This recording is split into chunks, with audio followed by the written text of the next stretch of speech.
नमस्कार. महाराष्ट्राच्या भविष्याबद्दल बोलायचं झालं की आपल्या डोळ्यासमोर काय येतं? मोठमोठे उद्योग, टेक्नॉलॉजी, बरोबर. पण या सगळ्याच्या पायाशी एक मोठं संकट आहे, ज्याकडे आपलं फारसं लक्षच जात नाहीये. आज आपण महाराष्ट्राच्या मातीच्या संकटाबद्दल बोलणार आहोत, एका अशा अदृश्य धोक्याबद्दल ज्याचे परिणाम खूप दूरगामी असू शकतात. चला, एका प्रश्नानं सुरुवात करूया. विचार करा, महाराष्ट्राची सगळ्यात मौल्यवान पण डोळ्यांना न दिसणारी संपत्ती कोणती असेल? ती हवेत नाहीये, पाण्यातही नाही. उत्तर आहे आपल्या पायाखालची माती. हो, अगदी बरोबर. तीच माती जी आपल्या राज्याच्या समृद्धीचा, आपल्या शेतीचा, खरं तर आपल्या अस्तित्वाचाच आधार आहे. आणि आज हीच मूलभूत संपत्ती धोक्यात आली आहे. या धोक्यांमधलं पहिलं आणि सगळ्यात मोठं आव्हान म्हणजे जमिनीची धूप. ही एक अशी प्रक्रिया आहे ना, जी अगदी हळूहळू आपल्या नकळत आपल्या पाराखालची सुपीक जमीन काढून घेत आहे.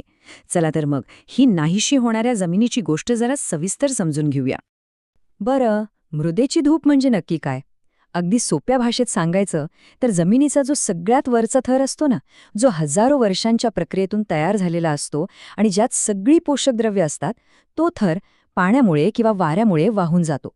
आणि यामुळे होतं काय, तर जमिनीची उत्पादन क्षमता कमी होते आणि ती हळूहळू नापीक बनायला लागते. महाराष्ट्रामध्ये ही धूप आपल्याला प्रामुख्याने 2 प्रकारांमध्ये दिसते.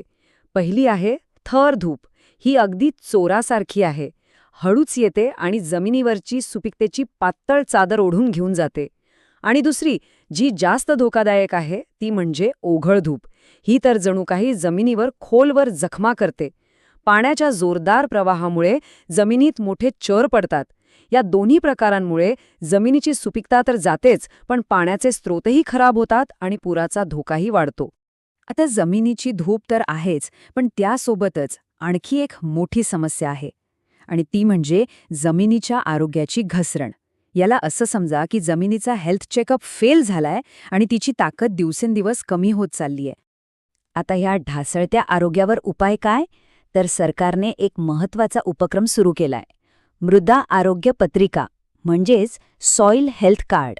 हे कार्ड म्हणजे जणू काही शेताचा मेडिकल रिपोर्टच आहे, जो जमिनीची सध्याची कंडिशन काय आहे हे आपल्याला स्पष्टपणे सांगतो.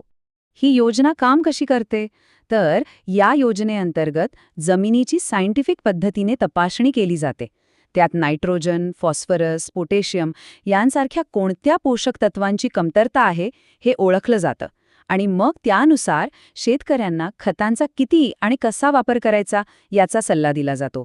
म्हणजे उगाच जास्त खतं टाकायची गरज नाही. याचा थेट फायदा काय होतो?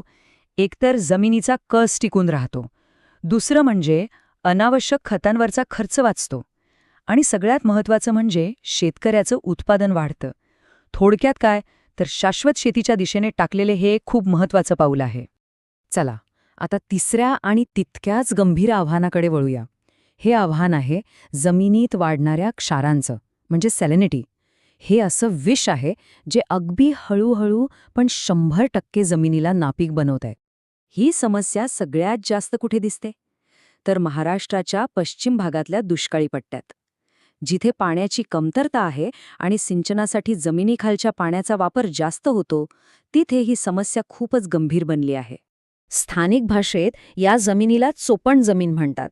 ही जमीन वरून एकदम कडक आणि पांढरट दिसायला लागते आणि मग त्यात पिकांची वाढ होणं जवळजवळ अशक्यच होऊन बसतं. विचार करा, शेतकऱ्यासाठी आपल्या डोळ्यादेखत सुपीक जमिनीचं वाळवंट होताना पाहणं किती वेदनादायी असेल. पण प्रश्न हा आहे की ही जमीन चोपण बनते तरी कशी? याची प्रोसेस खरं तर खूप सोपी आहे. बघा, पिकांना गरजेपेक्षा जास्त पाणी दिलं जातं, म्हणजे अतिसिंचन.